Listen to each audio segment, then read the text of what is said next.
police officers in the great city of Memphis. And a lot of people get it confused because they call me with questions that only the director can answer.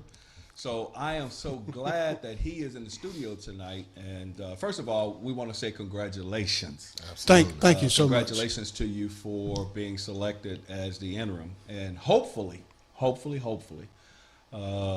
if it's God's will, you will remain in that position and possibly take this city to another level when it comes to law enforcement in this city. So we definitely want to tell you that, and we want to say thank you from the men and women of the Memphis Police Association as well, because this is their show. Yes, sir. They allow us the opportunity to be able to do this, and to have their boss, the director of the Memphis Police Association. I think that is one of the highest tributes that you can actually pay to them. So yes, sir. We definitely don't want to let that go unnoticed. Well, thank you very much. All right, and I'm glad you're in the studio because I put it on Facebook. If you got any questions you want to ask the director, please submit those questions. And we had a lot of questions from officers.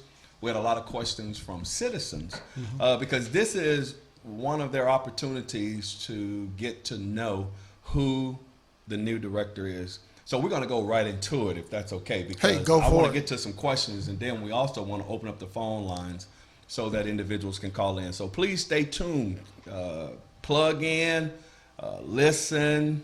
This is your opportunity to talk to the new director of the Memphis Police Department, and hopefully you'll get something out of this. And when we do open up the phone lines, I just ask that you be very professional, because this is a prime opportunity not only for you to hear the director, but for you to talk to the director. So if you have questions, please keep them above board, because we know we can get a little off the chain. Be very respectful. Yeah, that's right, respectful. Very respectful. We want to keep it like that and have some good dialogue. Well, first of all, can you just tell us who is Mike Rollins? Who is Mike Rollins? Well, I've been around for a long time. I mean, if an officer's been on for a number of years, they probably came through the academy when I was there. So I'm probably most known as a firearms instructor. Yes. But I'm a 26-year veteran tomorrow. Wow. So tomorrow's my anniversary. So I guess coming on to the show is like a celebration of my 26-year anniversary. Congratulations. I completed 30 and a half years of military service in 2014. I retired May of 2014. I started out working as a UC, an undercover officer, in 1990. Worked uniform patrol. Worked at the academy in every position at the gun range as a firearms instructor, operations sergeant, firearms training unit commander, and went on to be promoted as training commander. But in between time, I spent, time in the bureau, worked felony response, worked economic crimes, worked general assignment bureau. Also was a field supervisor on EDU for approximately 12 months. As a deputy chief, I've had Uniform Patrol District 1. I've had Uniform Patrol District 2 and Special Operations. So I think I've been able to get well-rounded. Worked 6 years under Director Armstrong.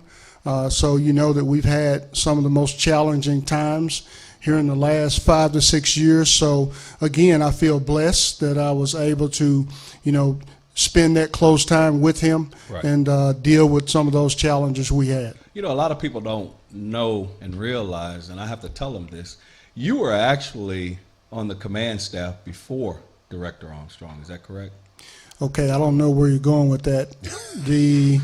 He actually encouraged me to become a chief. Now, as the training commander, yes, that is a correct statement. I just want to make sure everybody understands that. So as a training commander, that is a correct statement. Okay. Now, you done told us all about your little police background. Tell me, I want to know, who is Mike Rollins, though? Where do you come from? That's easy. That's easy. I'm glad you asked. Yes. I'm the son of Calvin and Ruthie Rollins. There you go. So people that know my mother and father know that means something to me. Right. That's who I owe everything to.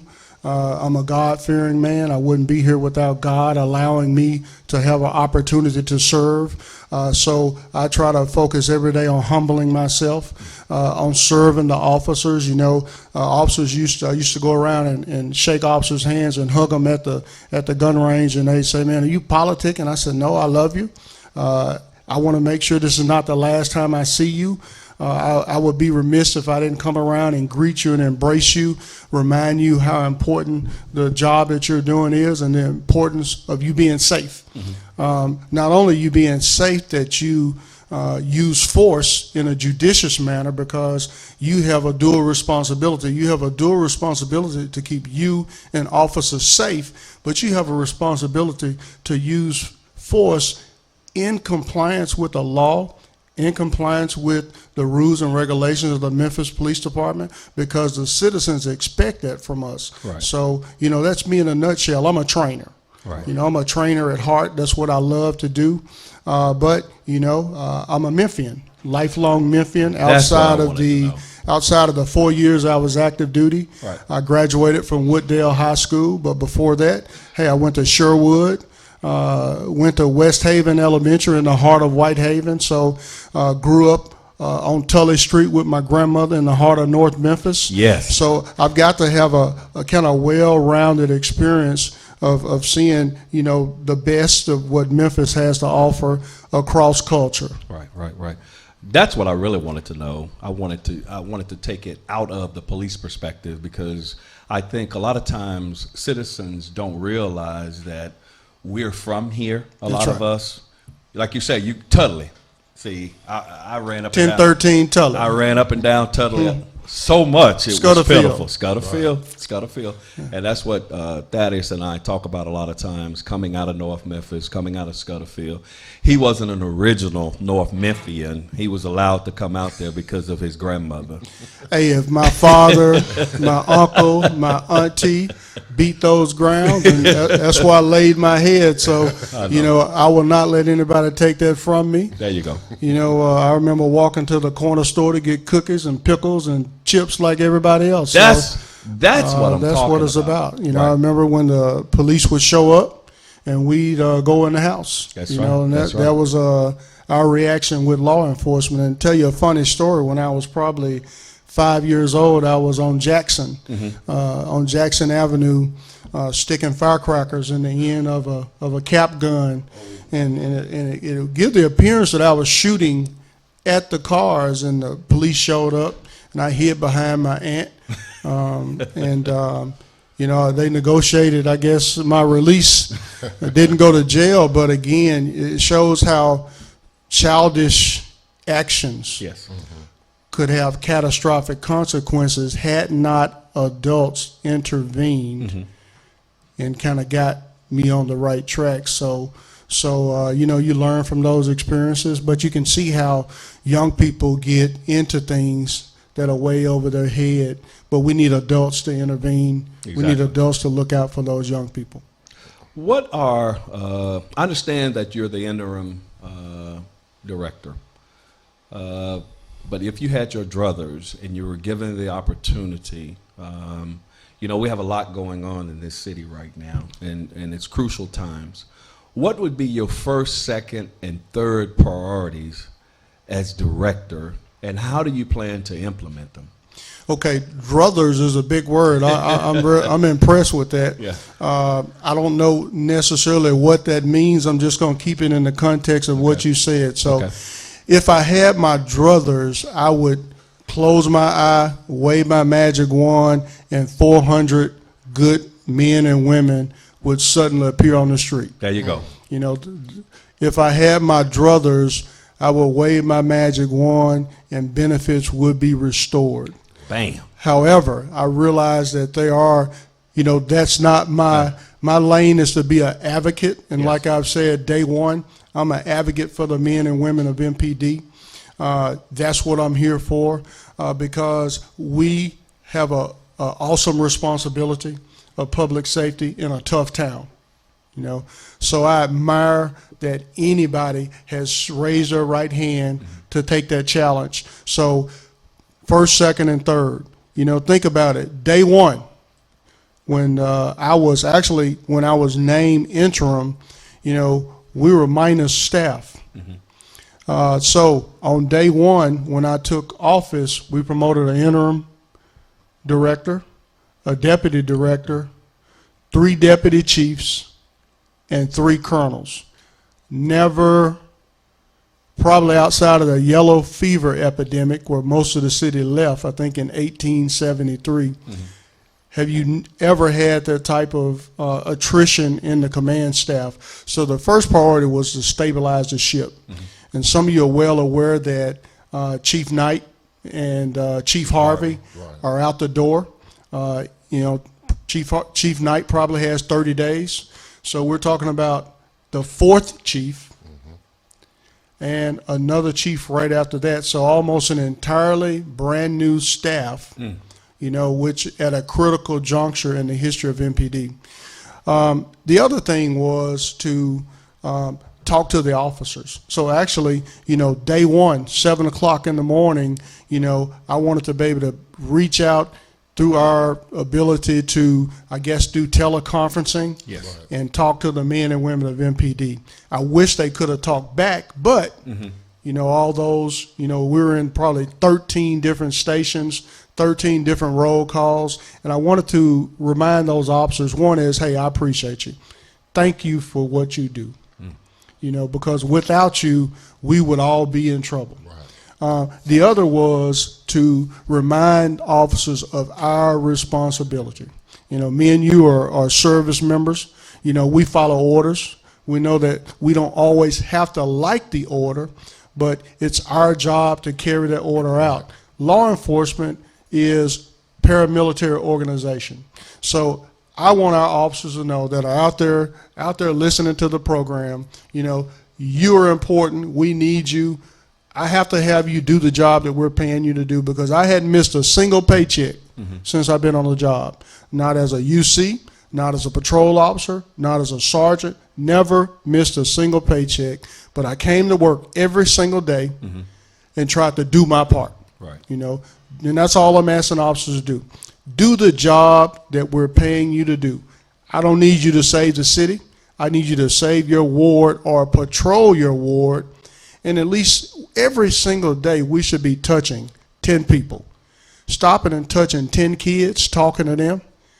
And as you work through your month or work toward the year, I want you to touch 10 adults. Get out and shake their hand. Say, hey, how you doing? What's your name? Look into their eyes. And 10 business people. So if we're touching 10 kids, 10 adults, 10 business people, then we have touched the core group within the ward that you patrol. If you can't call out names of those individuals, then you don't know them. It's like knowing your neighbor. I need neighbors to know neighbors. So those are the things that were important. I talked about promotions, talked about talking to the troops, but I also wanted to remind the officers to be safe. Because we've took some hard hits in the last few years. We've lost some great officers, and that's a tough one. And I saw some great things from Memphis. I saw some of the best Memphis had to offer, but we had to sacrifice an officer to see that. I think that's unacceptable. I need the citizens to step up. I need the officers to step up. I need everybody to step up and assume their responsibility. Now, there was a time not too long ago, I think they were putting squad cars on the expressway, and there was a mention of the new Blue Crush. Can you explain that? What's the concept? Well, let's talk about the squad cars on the interstate. Okay. I've been Uniform Patrol Chief for a long time. I've been doing that for 3 years. Because, a fatality is a fatality. So, I've witnessed situations where citizens have lost their life in a traffic fatality. That is death. I've witnessed where individuals have lost their life to senseless gun violence. That is death. So we can ignore traffic, a traffic fatality, or a shooting situation that occurs on the interstate when people are trying to go back and forth to work, take kids back and forth to school, go visit sick parents. So the safety of our citizens is paramount on the interstate and in the neighborhoods where we're losing so many young people right now. Yes. Well, man, if you don't mind, Director, let me ask you this question. What would you say to those naysayers that have seen patrol cars on the interstate conducting traffic stops? Those individuals that might say, well, wouldn't it be better to have those officers from the interstate actually inside of the ward, since we're having all of these homicides and all this crime that's going on? What would you say to those individuals that would say, wouldn't that manpower be best served inside of the community? What would you say to them? I'm going to tell them we have to do both. Right. Because not only are working class people, goods and services moving up and down the interstate, well, some of our individuals that have resorted to crime are also. So, you know, we have an interdiction unit that is pulling drugs and guns, stolen merchandise off the interstate, because we know that, you know, everybody in Memphis moves in cars. Right. You know, not many people break into houses and cart goods down the street, although we have witnessed that. Mm-hmm. But that's not the individuals who are hitting multiple locations and pretty much terrorizing a neighborhood. So I would say to those individuals that we have to do both. Right. You know, and what we did was we asked officers and to stay over and help us with that task. We're also asking officers to stay over and help in the neighborhoods. But let me answer your first question, because I think it's an important thing about what do I see as what is new Blue Crush. You know, we've never stopped doing Blue Crush. Exactly. You know, the officers know that. Blue Crush is data-driven policing, smart policing. We know that when the officers take a report in their PDA, you know, once they push send, that report is geocoded, it's mapped in our real-time crime center. So we pretty much know where crime is occurring. We know a time range of when crime is occurring, and we know what type of crime is occurring. That helps us deploy resources to the right place, right time, have the right officer looking for that particular crime. Right. We're going to continue to do that. But when I think about the touch 10, if I could get our officers and our officers that are listening, touch 10 people, get out of that squad car. Do not drive by a group of kids standing on the corner. You know, don't just drive by the basketball court. You know, don't drive by the store. Stop. Get out. Talk to people. Let them know that you're real. You know, I can't walk past a group of people or a group of officers. I'm going to stop and talk to you. Right. Now, the only time I won't talk is if I'm running late. You know, if the boss is waiting on me, I can't hold the boss up, or if I have a meeting or your show. You know, I couldn't spend an hour talking to folks outside and hold you up in the officers. So that makes good common sense. But as officers as they're patrolling, I just need them to stop and talk to people, and build those relationships. Actually, that's an old concept. Yeah, that's an old school concept. Before we had coax, before we had cops units and all of that, don't get me wrong, I think those have a place in policing. But, you know, back then, we all knew who was in our neighborhood. That's right. You knew them. We knew them. And you stopped. You ate dinner. Yeah. You drank coffee on the front porch. Yeah. You went to the barbecues. Exactly. And then you may say, hey, well, you know, little Johnny, you got to come go with me. Go ahead and eat. Well, that was an honor amongst the crooks. Yeah. There was an honor amongst the community. There was an honor amongst the police. That's right. And everybody to me, at that time, everybody kind of understood their role. Yeah. Right. Because I knew a lot of guys I locked up, and I've run into them as recently, and some of them have even said, thank you. Right. Thank you, because I was going down the wrong road, Officer Williams. Thank you. I got a good story for you. I was in a bar. Guy slapped a Budweiser down in front of me, and I looked at him. I didn't recognize him, and I did the roll call on him. I said, hey, school? No, sir. Church? No, sir. Man, military? No, sir. You a police officer? No, sir, not at all. I said, hey, man, I give up. He said, you took me to jail. Yeah. I said, hey, man, I'm sorry. I'm sorry. But he said, hey, officer, don't even worry about it. You did it right. I was wrong. Me and you talked the whole way downtown. But it just goes to show you we all should have stories like that. Right. Absolutely. Where we run up on people and they say, you know what, at the time I may have been upset with you, but if officers are professional and courteous, and the citizens are professional and courteous, we don't have to take it personal. And if I can tell my officers that, do not take this personal. It's not personal. I had a guy tell me one time, he said, look, understand something, officer. You're a police officer. I looked at my uniform, my badge. I said, well, yep. Okay. He said, I'm a criminal.